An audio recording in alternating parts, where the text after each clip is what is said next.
ఇది కొంచెం చెప్పండి. ఇక్కడ దీక్ష భగ్నం చేద్దాం అన్నటువంటి కొన్ని వార్తలు వస్తా ఉన్నాయి. ఇక్కడ పోలీసులు కూడా మోహరించారు. దీన్ని ఏ విధంగా చూడొచ్చు? చాలా మంది అభ్యర్థులు కూడా పరామర్శించడానికి వచ్చారు. వీళ్ళంతా పోలీసులు మోతీలాల్ యొక్క దీక్ష వాళ్ళ 7వ రోజు జరిగింది. ఒక నిరుద్యోగుల తరపున, ఒక 30 లక్షల మంది నిరుద్యోగుల తరపున ఒక వ్యక్తి ఇవాళ మనందరి కోసం చావు బతుకుల మధ్య 7 రోజులుగా నిరాదీక్ష చేస్తున్నాడు. కానీ ప్రభుత్వానికి కొంత కూడా చలనం అనేది కనబడతలేదు. ఇవాళ డిఎస్సి అభ్యర్థులు మంచిర్యాలకి వెళ్ళి, సిద్దిపేటకి వెళ్ళి, నిజామాబాద్కి వెళ్ళి, వికారాబాద్కి వెళ్ళి, సూర్యాపేట, మహబూబాద్, ప్రతి జిల్లాకి వెళ్ళి ఇవాళ మోతీలాల్కి మద్దతుగా అక్కడ జిల్లాల గ్రంథాలయాలలో ర్యాలీలు నిర్వహిస్తూనే, ధర్నాలు చేస్తూనే ఇక్కడి వరకు అంత దూరంకి వెళ్ళి బస్సులలో వచ్చి మోతీలాల్కు మద్దతు తెలుపుతూ ఉన్నారు. రోజు రోజు అతని యొక్క ఆరోగ్యం క్షీణిస్తూ ఉంది. పోలీసులు కూడా ఆయనని బలవంతంగా దీక్ష విరమించాలన్న ప్రయత్నాలు కూడా జరుగుతున్నట్టుగా మాకు సమాచారం అంతా ఉంది. కానీ మేము కూడా చెప్తా ఉన్నాం, ఎందుకంటే కొట్లాడడానికి చాలా టైం ఉంది. ఇంకో 30 ఏళ్ళు కొట్లాడవచ్చు. ఇవాళనే మొదలు కాదు, ఇవాళనే అంతం కాదు. కొట్లాడుదాం, దీక్ష విరమించమని చెప్పేసి మేము 4 రోజులు కూడా రోజు గంట సేపు వచ్చి కూడా బతిమలా కూడా పోతున్నాం.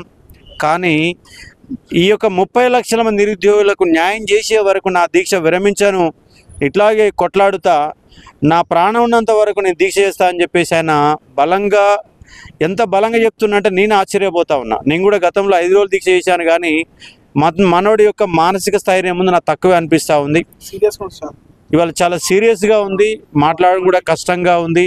బాత్రూమ్ పోవడం కూడా చాలా కష్టంగా పోయి రావడం జరుగుతూ ఉంది.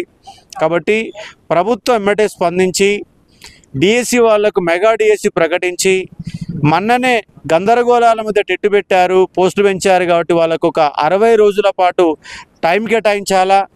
గ్రూప్ 2, 3 పోస్టులు కంపల్సరీగా 783 నుంచి 2000 పెంచాలా. గ్రూప్ 3 పోస్టులు 3000 పెంచాలా. గురుకుల వాళ్ళు రోడ్డు మీద తిరుగుతున్న వాళ్ళందరికీ న్యాయం చేయాలా.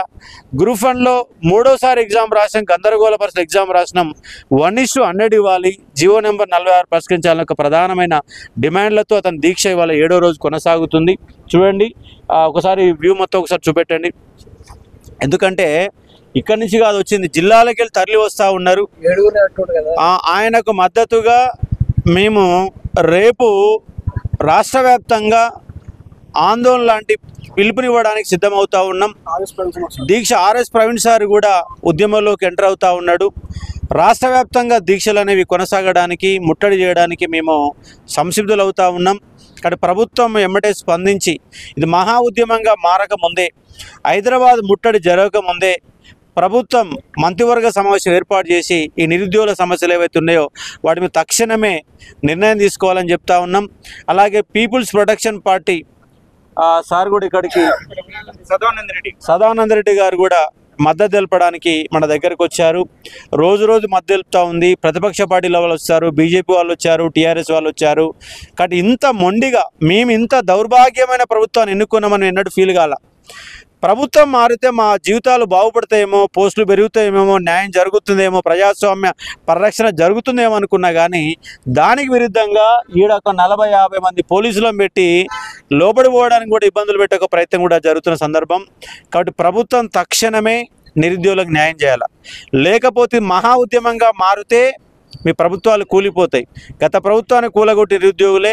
గత ముట్టడి జరగకముందే, మహా ఉద్యమం జరగకముందే ఇప్పుడున్న సమస్యలన్నీ పరిష్కరించాలని, తక్షణమే పోస్టులు పెంచాలా, టైం ఇవ్వాలి, ఎగ్జామ్ టైం ఇవ్వాలని డిమాండ్ చేస్తూ ఉన్నాం.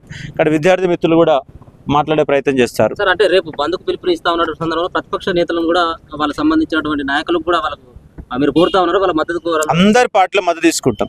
ఇప్పుడు రేపు నిర్వహించేటటువంటి ఈ 2 రోజులు 3 రోజులలో మహా ఉద్యమం, మహా పిలుపునివ్వడం జరుగుతుంది.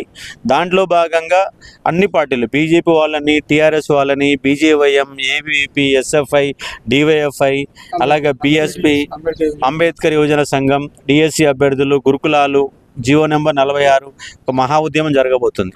హైదరాబాద్ గతంలో తెలంగాణ పబ్లిక్ సర్వీస్ని ఏ విధంగా అయితే ముట్టడించామో దానికి 10 రెట్ల మందితో, ఎందుకంటే ఇవాళ ఆవేశంగా ఉంది. ఇవాళ ప్రతి లైబ్రరీలలో ర్యాలీలు నిర్వహిస్తున్నాం, ప్రతి లైబ్రరీలో ధర్నా జరుగుతుంది. నిన్న నల్గొండ జరిగింది, వరంగల్ జరిగింది, ఖమ్మం జరిగింది, మహబూబ్నగర్ జరిగింది.